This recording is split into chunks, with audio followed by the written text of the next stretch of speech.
18 सितंबर 2020 की Friday night SmackDown पे हमें रोमन रेंस दिखेंगे एक समोन स्ट्रीट फाइट में लड़ते हुए।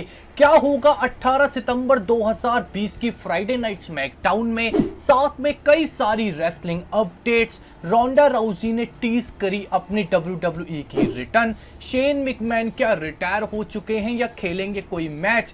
डैनियल कॉरिमर ने टीज करा है एक मैच, किसके खिलाफ? बीस्ट इनकारनेट और रोमन रेंस के खिलाफ। पर इस बात से बुकर टी क्यों है नाराज? होगा दोस्तों इस वीडियो में काफी कुछ रिवील। मेरा नाम है नितिश वशिष्ठ एंड आप देख रहे हैं WWE हिंदी एम्पायर चैनल। सबसे पहले दोस्तों इस वीडियो में बात करते हैं कुछ इंटरेस्टिंग रेसलिंग अपडेट्स के बारे में, जिसमें सबसे पहले है रोंडा राउजी की अपडेट। दोस्तों रोंडा राउजी हमें रेसलमेनिया 35 से ही अब तक WWE में नहीं देखने को मिली।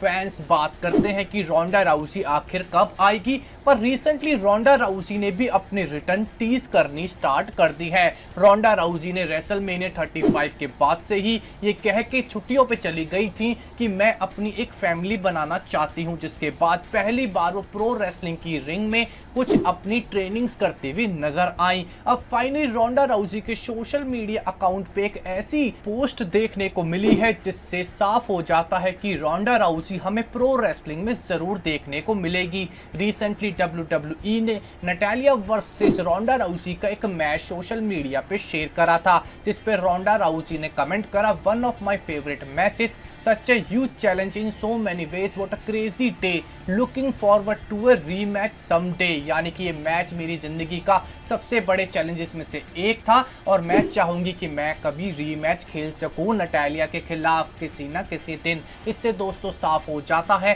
कि रोंडा राउजी ने प्रो रेसलिंग को पूरी तरीके से नहीं छोड़ा है और वो अपनी रिटर्न के लिए धीरे धीरे तैयार भी हो रही है। इसके बाद दोस्तों बात कर लेते हैं रिकोशे के बारे में, जिन्होंने एक ऐसे रूमर को खत्म करा है जो बहुत ज्यादा जरूरी भी था। रिकोशे के बारे में खबर आने लगी कि वो WWE को छोड़ के जाने वाले हैं। सोशल मीडिया पे रिकोशे ने पोस्ट करा और सबको बताया कि ऐसे रूमर्स आखिर आते कहां से हैं, कौन लोग स्टार्ट करते हैं, ये कौन लोग हैं जो ये मेरे बारे में खबर फैला रहे हैं कि मैं WWE कंपनी को छोड़ने वाला हूं। रिकोशे की दोस्तों विकिपीडिया पेज तक को चेंज कर दिया गया था कि रिकोशे ने WWE को छोड़ दिया है और रूमर बचा दिए थे कि रिकोशे ऑल एलीट रेसलिंग में जा रहे हैं। इसके बाद दोस्तों WWE ने एक बहुत ही क्रिएटिव आइडिया सामने रखा है कि आखिर न्यू डे का ब्रेकअप कैसे करवाया जाए। WWE के बहुत बड़े एक्सपर्ट का मानना है कि कोफी किंगस्टन को मंडे नाइट रॉ पे, बिग ई को स्मैकडाउन में रखा जाएगा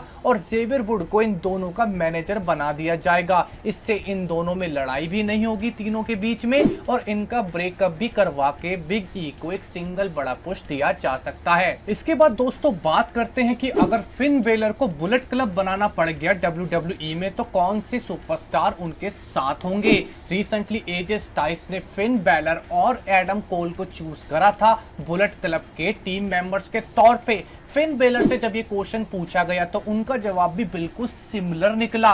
उन्होंने भी कहा कि लूक गैलोस और कार्ल एंडरसन को निकाल दिया गया है, वरना बुलेट क्लब में ये दोनों सुपरस्टार ही होते। पर अगर ये नहीं है तो एजे स्टाइल्स और एडम कोली मेरी बुलेट क्लब की टीम में शामिल होंगे। एक तरफ से देखा जाए तो दोस्तों अगर हमें WWE में बुलेट क्लब बनती हुई दिखी तो उसके 3 टीम मेंबर्स होंगे, फिन बेलर, साथ में एजे स्टाइल्स और एडम कोल, और ये एक जबरदस्त टीम और एक जबरदस्त ग्रुप बनके उभरेगा। इसके बाद दोस्तों शेन मैकमैन ने रिवील करा कि अभी वो रिटायर नहीं हुए हैं, अभी कुछ मैचेस उनके अंदर बाकी हैं। उन्होंने कहा कि मौका जब आएगा रेसलमेनिया जैसे बड़े इवेंट पे मैं मैच जरूर खेलूंगा। उन्होंने तो ये तक कहा कि कभी रॉ अंडरग्राउंड में भी मौका मिला तो मैं किसी न किसी फाइटर से भिड़ना चाहूंगा। इसके अलावा दोस्तों ब्रे वायट ने अपने ब्रदर बो डैलिस पे एक बहुत ही ऑनेस्ट ओपिनियन दिया। ब्रे वायट अपने फादर IRS के साथ एक पॉडकास्ट पे बैठे हुए थे जहां पे उन्होंने माना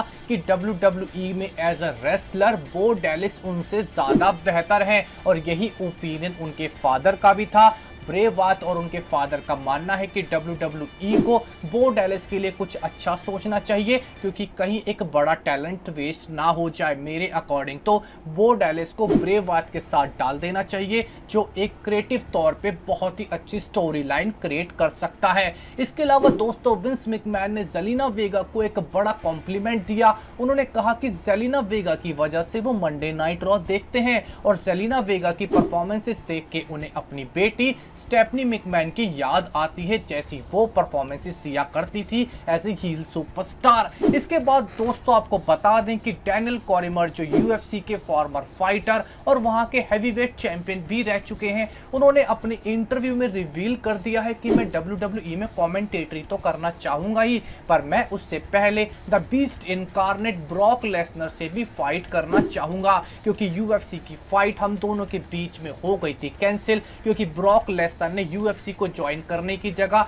WWE के साथ ही कॉन्ट्रैक्ट साइन कर लिया था। पर अगर मैं WWE में आऊंगा तो मैं सामना सिर्फ ब्रॉक लेसनर का ही नहीं करूंगा, मैं रोमन रेंग्स को भी एक सिंगल्स मैच में फेस करना चाहूंगा और बिग डॉग रोमन रेंग्स को हरा के WWE का भी टॉप सुपरस्टार बनना चाहूंगा, जैसे मैंने अपनी यूएफसी में परफॉर्मेंसेस दिखाई थी और वर्ल्ड टाइटल जीता था। यानी कि डैनियल कॉरिमर सिर्फ ब्रॉक लेसनर से ही नहीं, यूनिवर्सल चैंपियनशिप भी जीतना चाहते हैं रोमन रेंग्स से। तो दोस्तों, ये थी हमारी सारी रेसलिंग अपडेट्स। अब बात करेंगे कि हमें 18 सितंबर 2020 के फ्राइडे नाइट स्मैकडाउन के एपिसोड पे WWE क्या क्या दिखाने वाली है। हमें फ्राइडे नाइट स्मैकडाउन में एजे स्टाइल्स और सैमी ज़ैन के बीच में एक सिंगल्स मैच देखने को मिलेगा। इस मैच में दोस्तों हमें जेफ हार्डी की इंटरफेरेंस भी देखने को मिल सकती है और फाइनली सैमी ज़ैन की WWE में पिटाई होती हुई भी दिख सकती है। हमें यहाँ पे एक मूवमेंट ऑफ ब्लिस भी देखने को मिलेगा, जहाँ पे एलेक्सा ब्लिस वेलकम करेगी निकी क्रॉस का एज ए स्पेशल गेस्ट।